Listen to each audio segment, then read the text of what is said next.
I went over to the passenger side of the car and waited for Ma to open the door. That door didn't open from the outside anymore. It had just stopped working one day. No one knew why, but that was probably my fault too.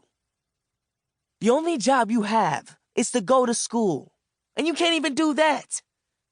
Ma started in again. If you aren't in school, you'll have to find some kind of way to help out. Your granny won't let you sit around the house all day. I can just leave, I said under my breath. Where you gonna go? Ma spat out. I didn't have an answer. I stared out the window into the gloomy air. The gray sky stared back. She was right. I was trapped. We rode in silence for exactly 22 minutes before we turned off the main road onto Bumpy Poke Lane. Granny Street wasn't a dirt road, but it wasn't smooth pavement either. After lots of driving on and no fixing, it was mostly broken up pieces of asphalt now. Mom pulled off the cracked road into Granny's gravel driveway and turned the car off. She let out a deep breath. Look, Lawrence, this ain't all on you. Life is hard, and we've had a double dose of hard lately. Ma's voice was softer now, her version of an apology.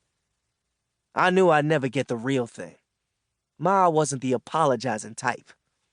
Whenever I did something wrong, I had to apologize. I wasn't sure why adults didn't have to.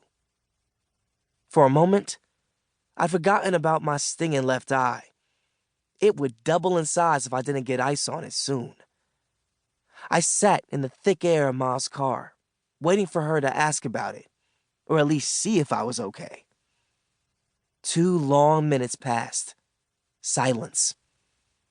All right, let's just go in and get it over with. Ma sighed. If she says something, we'll just say it wasn't your fault.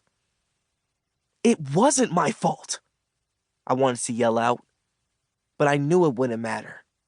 No one cared about what had really happened. No one cared that I'd had a huge target on me since the day I started at that school. Everyone just looked at me like I was the problem. Chapter 2. Granny stood in the front doorway watching as me and Ma climbed the steps. Her hand was on her hip, and her lips were fixed to start a fire. Mama, before you start, it wasn't his fault, Ma began. Them kids at that school had been picking on him since he got there. I wish she said that to Principal Spacey, or to me.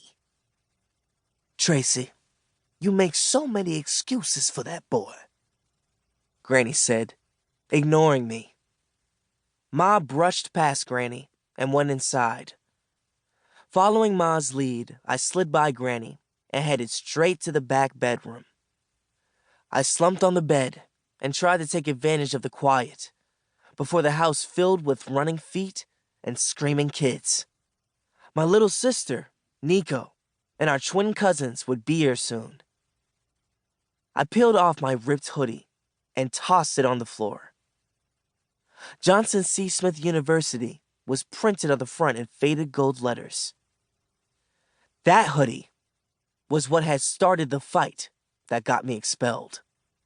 Maybe I could blame Uncle Benny, Pop's brother. He'd given me the hoodie for Christmas last year. Not that it had anything to do with them, but the kids at Andrew Jackson used it as a reason to start messing with me. What kind of college is that?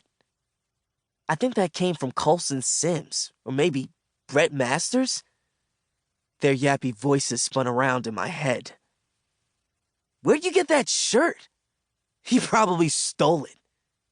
You ain't going to college. He don't even know what college is. I wasn't about to let that slide. Andrew Jackson was full of white kids who always got their way. At least it seemed like it to me. Sometimes they needed a lesson in how to treat people. Sometimes was today. Lawrence, get in here and help with dinner, Granny called. I sighed and had